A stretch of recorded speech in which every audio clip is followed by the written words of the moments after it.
Welcome back to the Lakeside Church podcast. I'm your host, Kevin Alexander. We are excited to jump into our episode 4 this week. We've got our senior pastor, Kevin Magnus, here with us, and we also have our youth pastor, Nick Teal, with us. Thank you guys for joining us today. Yep. And we're excited to dig in to some new content that we're looking at.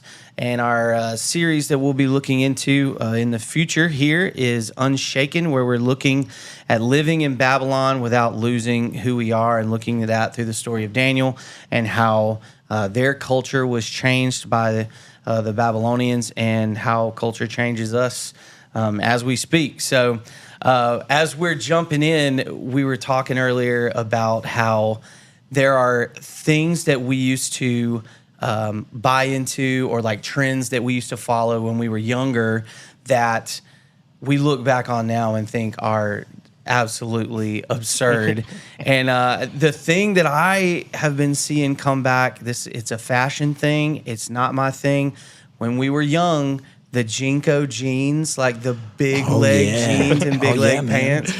And they're coming back. Like, I don't know if it's going full Jinko. No, I do not have a pair. Yeah. My legs are wide enough. I will not be having wide leg jeans. But anyways, that was something that I've seen creep back in. Also John Shaw, our favorite, the mullet is coming back. Yes, those are things that let's bring it back. Isn't that starting to fade again, though? Like I don't know, man. Okay. There's still happening. There's some country culture Live that's hanging in there. Live baby. on. There we go. Hanging in there. There we That's go. hanging in there. If for no other reason than to irk John Shaw, keep it coming. Bring the mullets, and the mustaches, baby. Let them roll. Let them roll. So what's like a trend that you guys were that you remember maybe from childhood or something like that? So for me in high school, fashion trend that I really bought into, I was really into skating. And so the V-neck skinny jean phase was strong. And I look back on that, and I mean, we're talking sophomore to graduation.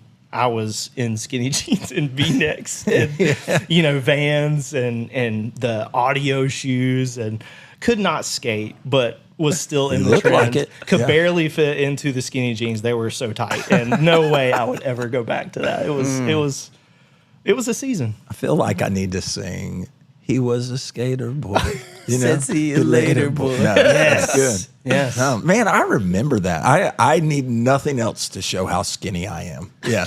No, that's good. Couple trends. First one that immediately comes to my mind is it was really kind of a big deal as a middle school, high schooler to act like you don't care about anything. You remember that? I was full of pretending that I did not care about a lot, but all of that was because I cared what other people thought. And the other side of that was, easy, like fashion-wise, I totally had the bowl cut, straight down the middle, undercut. Yeah. Man, I thought I was something special. And looking back at it, bless you it. were. No, I wish my mom would have been like, hey, you need to do something a little different, right? Oh. Anyway. No, my parents did. Oh, yeah, my parents did. They did. But when you do that, what happens is when you don't give your kids, I think, a little bit of fashion freedom, then they try to grow their hair out when they're 30 years old. And I think, a lot of our listeners might remember that phase of my life in my early 30s where I was like, my dad didn't let me grow my hair out, so I'm going to grow it out. It's like your way now. of rebellion. There you go. Awesome. Well, So not the thing I was looking at. Jinko, skinny jeans, bowl cut. We talked a little bit too about music. There's something about the music that I remember listening to when I was in high school, and I was telling Blake earlier, there was a time where my dad had bought this truck, and he would come and use his truck at the school sometimes, like while I was in school. And I remember I rolled into school and I had my rap music up just as loud as I could run it, and I shut the truck off. And thinking, like, when I crank it back up, I'm going to ride out in style. When I came back to my truck, my dad had borrowed the truck during the day to go and, like, get mulch or something, or like haul a load of stuff that he wasn't going to do in his new truck. And I was like, man, where's my music at? And my dad had ejected the CD, had broke it in half, and had left it on the dash. And I was like, oh man, Dad did not like that rap music. And what's so funny is full circle moment is those things that I was like, this is the best music ever. Yeah. You know, I listen to, or I'll turn on for like 2 seconds now and be like, ooh, like I do not want to listen to this because it's not who I am, or it's not like, That's good. I don't want to listen to that, and I don't want my kids to listen to that either. So, but I see that creeping in a little with the, you know, kids culture now, even like little reels and stuff that they might see on social media or something like that, where all of these songs, you know, everything leads to something else. So you might hear this song and they're like, oh, I get this in my head. And then they can go and listen to that artist and listen to other things that they say. And it's just something, it's a funny way to see how culture has this like hook that might get you with a reel, but then it gets you deeper into a rabbit hole of slowly just allowing that to become normal. And as we're shifting through, you know, talking about these funny trends or like music or whatever, this is what was happening with the Babylonian Empire taking over and then taking captive Daniel and his friends and several other people, but these are the lens in who we see this book through. So, Kevin, give us just like a 30,000 foot view of like Daniel, what's happening, Sure. all that kind of stuff. Yeah. All right. Quick review. What we're going to see through the book of Daniel, at least the parts that we're going to cover here, is we'll see Judah's taken over. And within Judah, there's already leaders. Four of the leaders that we read about through Daniel are Daniel, who we get to know his name. Like, this is his birth name. This is his God-given name. What we also see is that Nebuchadnezzar and his kingdom, right, that what the Babylonians, they give him a new name. We don't call him by that, but his friends have a Jewish name that we don't know them by. We know them by the Babylonian name, Shadrach, Meshach, and Abednego. What you see in this is names may have changed, but their heart and their faith towards the Lord stayed the same. Setting changed, their faith stayed strong, which shows us that no matter what culture we're living in, whether it is full Christian world or whether we're living in a post-Christian world where maybe not everybody knows the same things that we knew 30, 40, 50 years ago, our mission, our identity is still the same. That's why we've kind of landed on this. What we see is through the influence of David, he influenced not 1, 2, 3, 4 kings that he served under. 2 kings that were not of God's people made confessions that his Lord, that meaning Daniel's Lord, is the one true God. And I find that fascinating. So not only do we get to see God's people being encouraged under captivity, but we get to see kings from other nations have their lives transformed, especially with Nebuchadnezzar. But then also we see it later on in one of the last kings that we see in Daniel 6, in a guy named Darius, King Darius.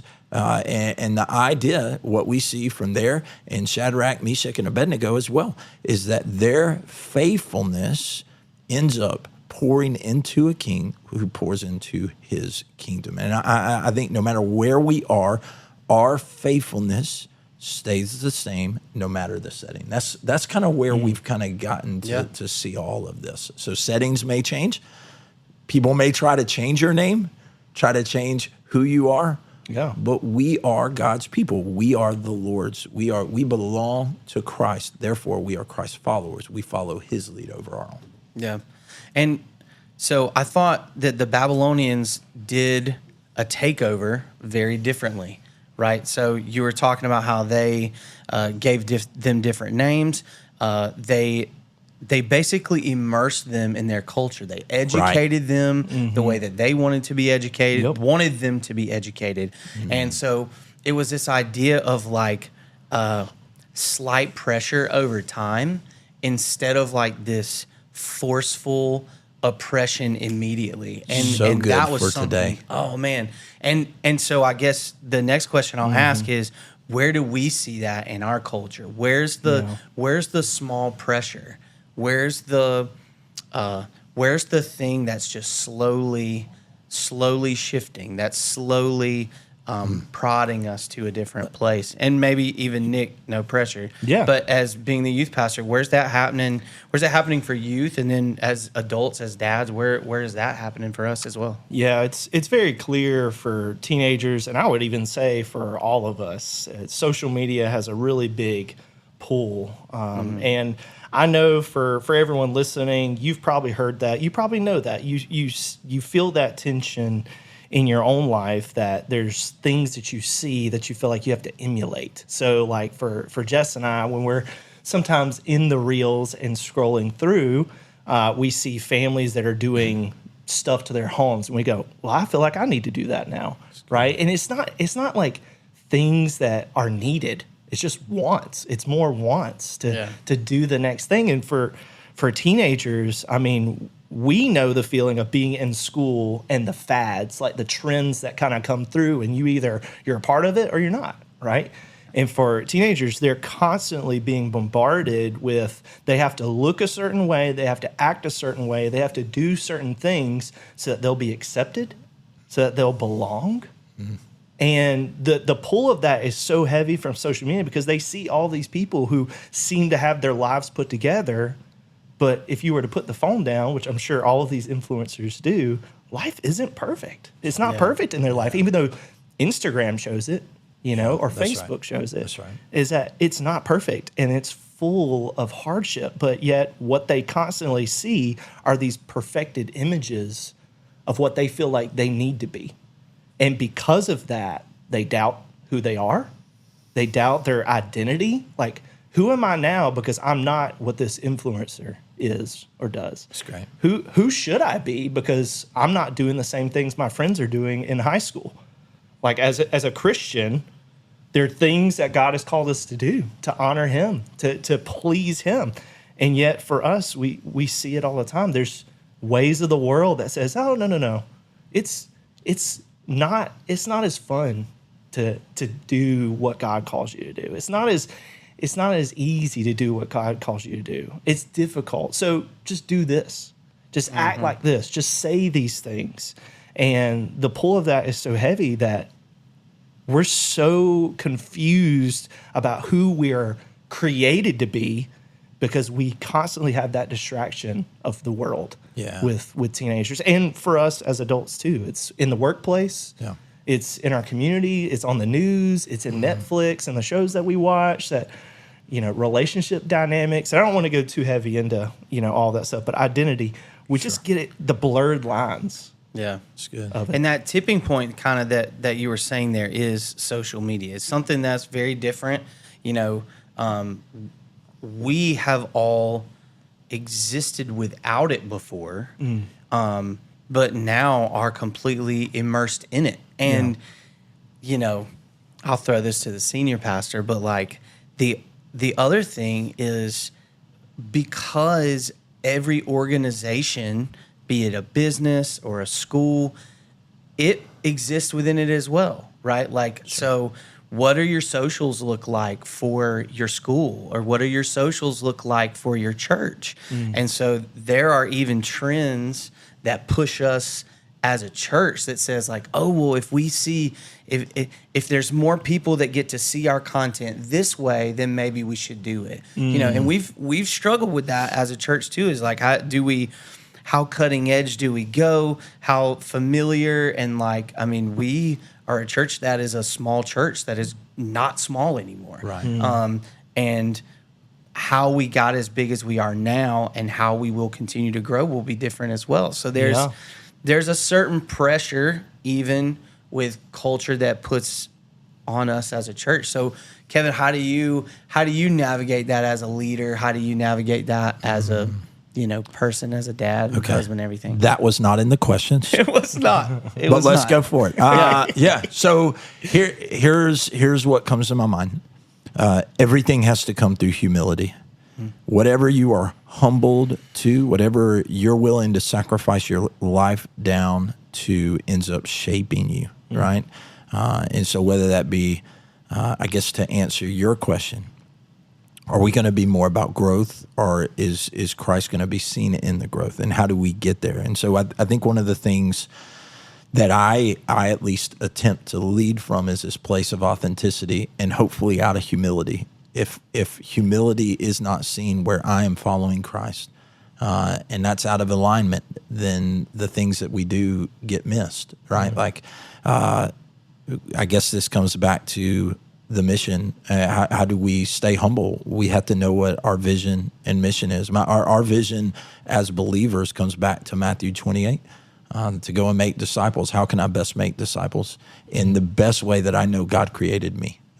And first, me following me is trouble. Just by myself, following someone who is really seeking the Lord and asking honestly before the Lord to help lead them, whether that be me or someone else, that's the most important thing. And so I guess ultimately it comes down to, who are we? What's our identity? First is through Christ. Second is, if you're leading something, you at least have to understand that you are uniquely and creatively made by Christ to be who you are. So you take some of that and you begin to add and shape things to look like you think God created and designed you to look. I'm just trying to talk from somebody out there that's leading a business, or again, me leading a team here at the church is this is the best I can come up with, is seeking the Lord. And in doing that, there's some things that he's brought about in who I am to help lead our team with and lead our church with as well. Yeah, and something I'll even throw some more flowers your way of, everything goes through the mission. You said that, but our mission being to get people from where they are to where God wants them to be. And if that means that we make a silly video that people will see, that will invite people to church, or we use that platform to leverage the gospel, to create an on-ramp to get people from their couch to the worship center, and then from the worship center into a small group, into community, and from community to go out and fulfill that same thing. That's also what you drive us to do as a church and as an organization. Yeah, well, my hope is if we put something out on things like socials, or say we do certain things, we want to make it an easy bridge for you to sit back and share something that maybe we're doing here, so that you can invite your neighbor. That leads to you helping disciple and make a disciple of your neighbor who may not know the Lord, or maybe they're going through a hard time. Invite them out to a series. I think that's what we're attempting to do in so many places where we use our socials.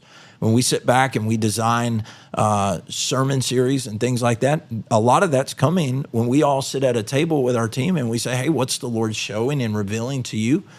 And what do you think our people need to hear? And so that's why we come up with Unshaken as we walk through Daniel, because we realize how culture shapes us. And I'll piggyback now a little bit on one of the questions that you were asking earlier. What am I influenced by? My body's hungry. Like, my brain's hungry. I hunger for things, and I have a sinful nature. And if I'm not careful, my hunger will lead me towards sin. Meaning I want as much knowledge as possible. And in some sense, that's not always bad when it's under the lordship of Jesus. But when it begins to intermingle with the Lord, and things like money, sex, power becomes the it thing, and the Lord's not in it, that's when I can listen to a podcast and I'm like, ooh, feed me. Or maybe I'll read a book and I'm like, or maybe listen to some famous leader and be influenced simply by his leading instead of God's leading, using someone in a certain position and beginning to take God's DNA and place it in a setting like this in a church, or setting back home in my family. Yeah. What I love about the book of Daniel is understanding that Daniel was placed in this position of influence, And he didn't allow the worldly culture of the Babylonians to come in and him just go, well, when my life is hard, I guess I'm just going to give in and just do what feels good, do what looks good, do what everyone else says is good. I'm going to stand on what I trust, and I trust in the Lord, and I trust in his commands, and I trust in what he's done. And so for us, instead of being influenced by culture, we want to thus influence culture for the glory of God. We want culture to be impacted by our faith in trust in God instead of it just impacting us. And I think for our students, an example I give coming off of social media to now, instead of just letting it bombard us, now we have students who are using it to invite their friends to church, and they're using it to talk about their faith, and they're using it to, promo the things that are going on. So instead of just like, hey, we're just going to completely be done, no, we're going to use it to honor God, right? And so I think in a way we have to come to places where, like, where are we and how can we influence those that are around us for the glory of God? And that is with social media. It's in their high school. It's in their middle school, right? It's in their homes. It's on their baseball team and their soccer team, their football team. It's standing on God, and it's got to start there because Daniel trusted God. In that trust, it bubbled over. You said something here that I think leads into something completely important for all of us. Everything Daniel, Shadrach, Meshach, and Abednego would have known in their kingdom was completely taken from them. We know there's a lot of people that just deflate. Yeah. Is God still here? Can God still use me? Is there any way out of this? And then we run from what maybe God's calling us. And I just said, hey, listen, our bodies hunger for certain things. You read Daniel 1, what's the very first kind of temptation that Nebuchadnezzar in the Babylon? He says, hey, come eat from my table. We're going to feed them our food, and we're going to teach them our ways. You have all this knowledge. And so for a hungry body that's been desperate and has had multiple things taken from them, right? It would be so easy to say, I'm going to go grab that then because God wasn't there for me in this. At least that's kind of where our minds go. That's not what Daniel does. That's not what Shadrach, Meshach, and Abednego would do. They double down. And what do? They say, no.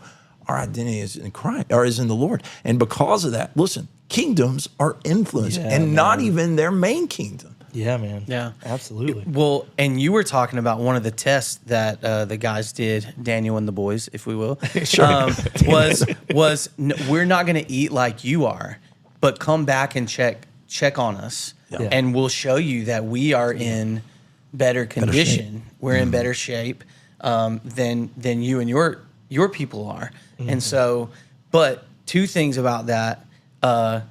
Number one, they said, kind of let's test it then. Let's test it. Let us do our way and let us test it. Yep. And then the other is that they did it together. That's pretty good. Because how hard would that have been if Daniel to be doing it by himself, and like the other guys are like, hey man, you see what they got to eat and drink over here? Yeah. Like I'm hungry, dude. Like let's go. Come on, church. Man, that preaches. Yeah. That preaches. Because what does that teach us right there?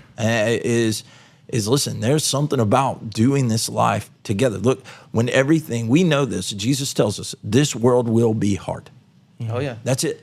But we get to lean on him, and he gives us the church and others to help lift us up in those moments where it comes down to, hey, look, this is what the king's offering. Well, let me show you a different way. Church, one of the greatest things that we can be as believers, man, there are so many people that are desperate and hungry for something. And we know the way. We know the truth. We know the one that can set the captives free. And if we're not there to test us, test the Lord, see that he is good, look at what he's done and how he shaped my life from lost to look, man, I am now found. I have purpose and drive that goes well beyond this world. I mean, going back to the dumb trend of trying to act like I don't know anything or want to know anything. All I want to do with the rest of my life is pour it out for others to see, not for my glory, but for his. I mean, hopefully that's what all of us are led to right now. Yeah, man. Yeah, I know for me, when I was in school, and I came to faith as a freshman in high school. And so to be able to there were several students in the student ministry at First Baptist in Thomaston that I can look back on, and I'm really glad, like I'm really thankful for them because they stood on their faith.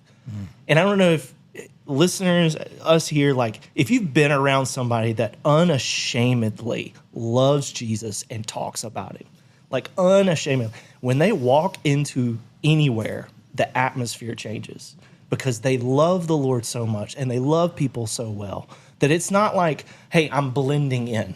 Yeah.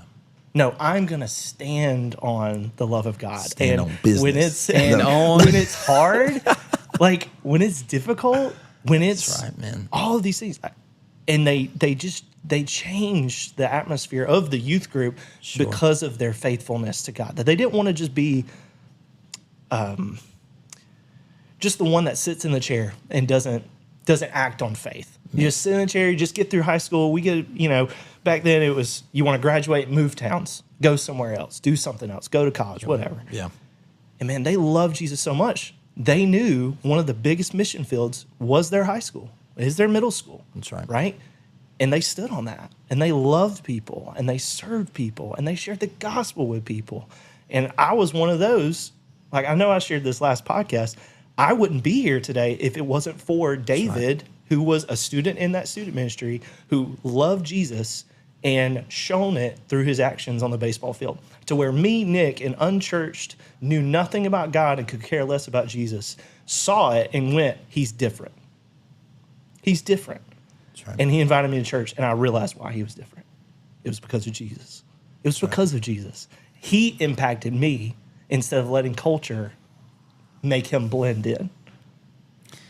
People who stand on their faith stand out in the crowd. That's right. And I think that's something that you were saying. And back to one of our other conversations, there was a guy that you were telling me about the Bible study, talking about the school being your mission field. Yeah. You started a Bible study after you came to know the Lord. Mm-hmm. Tell us what happened after that. Yeah, so my junior year in high school was really like, I had a moment where I was like, Lord, whatever you want me to do, I want to follow you. I don't want to just do things my way. I want to do things your way. And that's where I started feeling a call to ministry, was junior year in high school. And so I got around a couple of buddies, and we were like, we didn't have really an FCA, we didn't have like a Christian group that met at school. And we were like, we're going to start it. We're going to start a small group Bible study. Met on Thursday mornings in the gym, in like a classroom in the gym at the high school.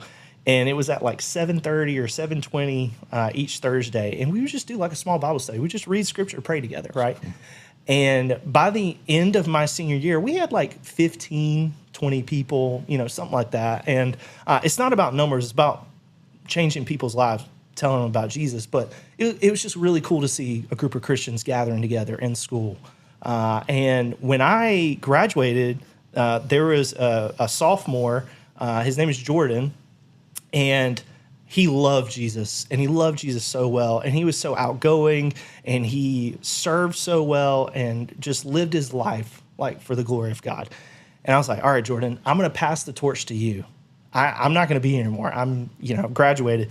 And he took it. And by the end of his senior year, when he graduated, not only did they move out of that classroom, they had over 80 kids come in to meet in the gym each Thursday morning to worship, to read scripture, and to pray together. Mm-hmm. And that was just through him taking the charge and going, we're going to follow Jesus. That's good. And it's just, it blesses me so much, because it was never about Nick. It was never about Jordan. It's never about our names. That's right. All Jesus. Yeah. It's just really cool to see how God can work when people just surrender. Sure. Like, know who they are made to be, like to know God and make him known, and to see it. So, yeah, man, it was such a blessing to stand out. That's what it means to impact. Mm-hmm. Like to impact others for Jesus and to love them where they are and to point to Jesus. Yeah. Yeah, that's awesome, man. I just was remembering that story, and I was thinking, like, man, what better way to kind of like grasp your true identity and your true purpose and who we're called to be as believers, for students in your schools, for adults in the workplace, for parents with their kids, and teachers in all of their students. And those are there's a higher purpose that we have. And as I say, teacher, a lot of people know that I teach part-time over at LOA. And one of the greatest one of the greatest things as a teacher is to have someone come back to you and say, hey, you'll never know how much you impacted my life. And I had a couple, I'll try not to be a big baby and cry about this, but I had a couple of moments this past week. There's in my Bible, there are a couple of people who influenced me, and one of them was my high school Sunday school teacher, and he wrote in the front of my Bible, it said, this book will keep you from sin, and sin will keep you from this book. And on Sunday morning, I was sitting here in the green room. I opened my Bible, and that was on the very front page. And I just took a picture of it, and I sent it to him. And I was like, hey, man, I appreciate your investment in my life. That was Wesley Johnson. He was my high school Sunday school teacher, great friend, watched his family grow up, his kids grow up. And, man, just a impactful part of my life that I think he knew at the time a little bit, but as he's watched me grow up and watched me become an adult, become a dad, like, he'll never know how much he crosses my mind. Yeah. And I think that as believers, that being our calling of, man, Daniel not only shaped, as we bring it back to this, he not only shaped what it looked like to lead him and his friends in standing strong and standing firm in their faith, in unshaken faith, but like you said, Kevin, changed the course of the kingdom, essentially, through all of these kings, that the kings profess their faith in their God, in the one true God, and then how that changed the way that they ruled. Obviously, the children of Israel always have their circular moments of where they go back into, kind of living life for themselves, or the lack of humility, and kind of like becoming their own God and thinking they can do that. But man, that high purpose of like what we're called to do, who we're called to be in the face of culture, in the face of opposition and oppression. I mean, it is a high calling that we have. I think there's a reason why in like the book of Acts, when Jesus' followers were called the people of the way, the way, right, stands out. The way meaning who Jesus is, his kingdom, the heavenly kingdom, God's rules, God's commands. I mean, there's a reason they stood out from the world because of their trust in God, because of what God had done. Jesus, we just celebrated with Easter, the only one to die on the tree and to rise again, claiming victory over death, hell, the grave, the enemy, when the enemy thought he had won. He hadn't. Christ rose to give us life. And these people proclaimed that. They proclaimed that with nothing. They proclaimed it on the streets. And we have all of these churches that began forming through the book of Acts, the people who follow the way because they knew of Jesus. Like there is something that happens when Christ followers take his commands seriously. There's something that happens, right? And something that as I read through this part, and that maybe y'all see this division, it's easy to look at somebody that doesn't believe in what we believe. Maybe they're not Christians, maybe they don't confess Jesus as Lord or Savior. And it almost creates this division, and we just start saying things like, they're not us. And it causes this division to where maybe we want to sit back and just only be around those that are Christians. What you see in this story of Daniel is it is just Daniel and it's just these four is what we get to see versus a whole kingdom that, by the way, conquered their kingdom. If there was anybody that would have some upset feelings or be in their feelings, it should have been them. Like, how can we destroy Nebuchadnezzar and Babylon? But that wasn't what you see in this. What did you see? God's placed me here for a reason. That's good. And so if God's placed me here for a reason, because I think this is probably where a lot of you guys, you're watching or you're tuning in, and you're in a work environment, or maybe you're in a school. Let's cover the whole process. Yeah. And not everybody believes what you believe. I guess one of the questions I come in and just ask you, do you believe that God has you there for a purpose? That's good. And if so, how can you be in that environment and continue to lead well. And when I say lead well, point to Christ in all we do, in all we do, even to the benefit, so that others can sit back and I mean get their flowers, or so that others can be successful in other places because of your work in the background, your prayers. Yeah, I wonder how many times we just don't even pray for our neighbors because we just think, well, they don't deserve it. And man, when I read this, I just think, man, like all you see, Daniel wanted Nebuchadnezzar to succeed. Daniel wanted King Darius to succeed. Mm-hmm. How many of us want our neighbors and those that don't think like us to succeed? And does it show, man? Does it show? Because I know there's this nature side of me that's like, oh, they're such a terrible person, and I don't want good, or how come they get all these things? And God, why are you withholding from me? And the truth is, listen, my life doesn't matter. Like my life in the hands of Christ is where I want to be. Or hopefully where I'm aiming to be. I don't always think like that, but I wonder maybe if y'all can speak into some of this. I know you're in a school system, and you know it's been 20 years since I've worked any job outside of a church. I wonder how maybe we can speak onto that for a moment. That maybe where everybody doesn't believe what I believe, and because of that, how can I still make sure that the people that I'm working for, that I honor the Lord through honoring them, but then also what's the boundary that I set so that I don't sin and lead them into sin? Yeah, you were talking about kind of having this us and them mentality, and how it's very easy to say, you know, why do they get this? They're not even a believer. But the reality is, if we're talking about the way, is that Jesus tells us to love our enemies. Mm-hmm. And so even if it's someone that's in the midst of, you know, doing wrong, or like what we think is wrong, or, you know, however we want to look at it, man, like we are called to love them. We're called to love them in their unbelief, because and I don't even like the us and them, but God has called us to be us for them. That is what the Great Commission is so that we, you know, because, and not like in this, you know, not like a commercial or a reel or whatever, but so that lives can be changed, so that not just so that they can become like us because we have, you know, like, oh, this is better than you, but it's the why behind it, and the redemption that we see in that we recognize our sin and that we are naturally sinners, but that we've been given grace. And you know, something I've experienced a lot as an adult, and this is even in the back of my mind. I've talked with my buddy David Compton about writing a song. Is there's something to the idea of the weight of grace.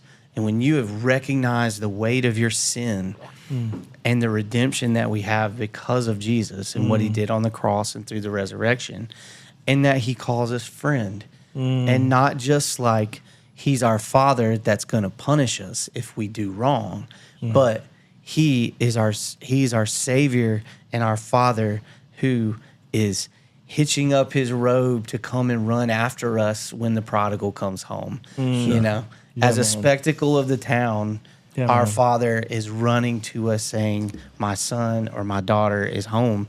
And when we experience the weight of that grace, it changes kind of the way that we act in those atmospheres. It changes that the idea that we have to go and do a job that we don't like to, hey, God's calling me to be his hands and feet in this place, instead of just, I got to provide for my family, so I got to go do this thing that I don't like. Yeah. So the world says, let's take, and Jesus says, I'm going to give it all. I'm going to sacrifice it all to bring you home. And the beauty of that sacrificial life is when you recognize that grace and you're like, as much as I can to help people know it, as much as I can give to help people know it, I'm going to do that. And I love what, like, when we talk about loving people, even in situations where it's difficult, like Romans chapter 12, verse 9 through verse 21. I'm not going to read the whole thing, but it talks about love in action. So read the first little bit. It says, love must be sincere, hate what is evil, cling to what is good, be devoted to one another in love, honor one another above yourselves. Honor one another above yourselves. Boy, I think I do a good job selfishly at honoring myself. Like, I want to honor myself. But this is what Paul is trying for us to understand, like Christ humbling himself and washing the feet of the disciples. The King of glory bowing before sinners that he loves and washing their feet. Like, there's so much beauty and power in that. Verse 11, never be lacking in zeal or passion, but keep your spiritual fervor serving the Lord. Be joyful in hope, patient in affliction, faithful in prayer. Share with the Lord's people who are in need. Practice hospitality. And the last verse 14 says, bless those who persecute you. Bless and do not curse. Yeah. The flesh says, they take from me. I'm going to get what I need, right? I'm going to get back at them. The cross shows us something completely different. Absolutely. That's right. Completely different. That's right. Okay. If I were to, so we see that one side, right? Does this mean then that we even walk into the temptations and the sins of our colleagues that we work with, right? Like that, because there's this place of loving, but we also don't want to love them to death, or like, I don't know if that makes sense. So I'll kind of give loving you that leads to temptation. Yeah, loving that leads to temptation or sin, and I want to make sure that we see some key differences here. Yes, I mean Daniel, once he was in this kingdom, he wanted success for Nebuchadnezzar. Yes, he wanted success for Darius, and places where we see it in Babylon.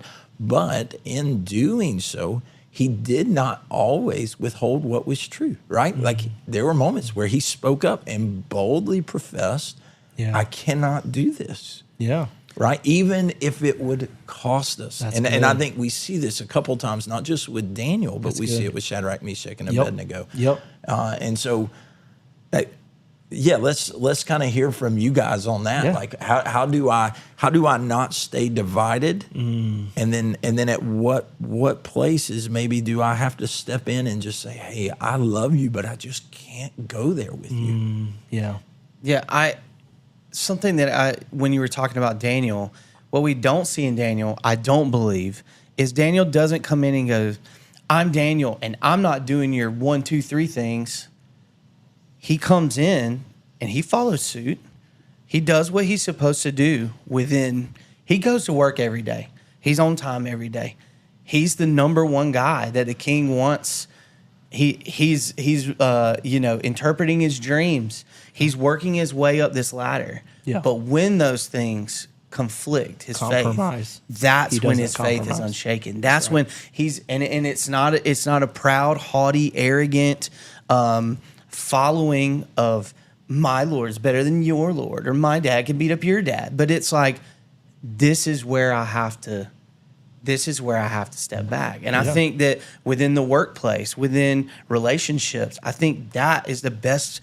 I mean, if Daniel didn't have personal relationship with these kings, he never would have had the influence that he had ended up having on them and on their kingdom and how they ruled. And I think that is a huge thing that we see, is that we have people who build relationship, and then they're able to separate, like, hey man, like, if this is where it's going, like, this is where I have to separate. And I love you and I care about you, but this is where I have to back away, or this is where I have to stand firm. Yeah. Boundaries. I think it's Jesus gave us a really clear example of 100% grace and 100% truth, is that he lived that, and he gave grace and he gave truth.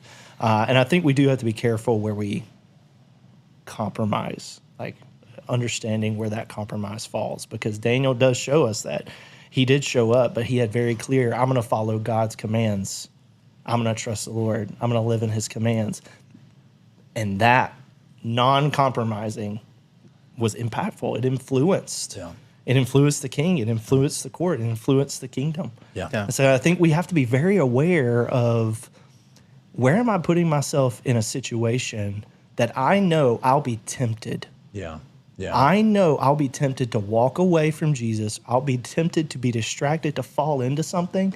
We have to be aware. We have to be walking in the Spirit. I mean, Paul talks about keeping in step with the Spirit. And I think that's something, just to help maybe answer that question, you have to be aware of, where am I not keeping in step with the Spirit? But I also want to love people where they are in the world, right? Yeah, that's right. There are several phrases that I see as I read through Daniel. God placed Daniel in front of the king. God placed Shadrach, Meshach in these positions.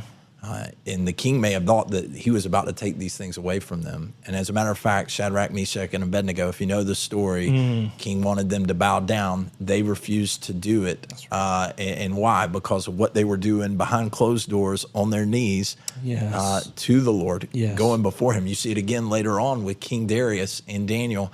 The people are trying to cause problems. King Darius makes some resolution or decree, hey, listen, if you bow down to any other god before these 30 days, that's it, you're done, lion's den. But where do you see Daniel have the ability to step in, have the obedience and the boldness to step forward and continue? You find him behind closed doors in his house. What's he doing? He's praying. I do want to make sure, will following Jesus come at a cost from time to time? The answer is yes. Yes. Do we, in doing that, do we go around as adults and be like, hey, listen, moron, like, hey, well, no. Listen. Firm lines were drawn in Shadrach, Meshach, and Abednego. Yep. And what they were doing as they were praying when nobody else was watching them, when the king was like, hey, this is going to cost you your life, you better answer to me. Listen to what they say in Daniel 3:16. It says, Shadrach, Meshach, and Abednego replied to him, King Nebuchadnezzar, we do not need to defend ourselves before you in this matter. This is us and the Lord, we know. And then, probably one of the greatest portions of this, it says, if we are thrown into the blazing furnace, the Lord we serve is able to deliver us from it. And he will deliver us. And I love what happens next. And it goes on, he will deliver us from your majesty's hands. Verse 18, but even if he does not, we want you to know, your majesty, that we will not serve your gods or worship the image of gold that you have set up. Man. Even if, and I want to speak to somebody here that maybe you've been like tiptoeing a line, and you know the Lord's calling you to step forward on something. Again, I don't think it's important. I think it's important to say it's not a us versus them. This is simply, I want to walk where the Lord has me. I don't want to fall into temptation and sin. And even if this costs me, I want to be bold and share why this is important to me. Even if. And so Lakeside Christian believers, maybe you're listening to this, I don't know how you tuned into this, but even if, man, it is Christ that we're seeking. That's right. Not the pleasures of this world, not the approval of men. That's right. But it is Christ alone. That's right. Man, acknowledging that culture is shaping us one way or another and recognizing how we combat that, be it through Scripture and how that anchors us in what the Lord has called us to, whether that's in prayer, publicly or privately, like we see Daniel, and then also through community, as Daniel did that with his boys. As believers, we get connected with small groups and churches, and we connect with people who believe the same things that we do, so that we can go out and disciple others and bring them to know the Lord. Man, this has been awesome. I think we covered more ground than we thought we were going to, but man, what an awesome way to share in what this unshaken faith looks like from Daniel, and then how it looks like in our world today. Man, all of our listeners, thank you for tuning in, and we really appreciate it. And we just hope that you have a blessed day, a blessed week, and remember to stand, let your faith be unshaken as you be who God calls you to be right where you are.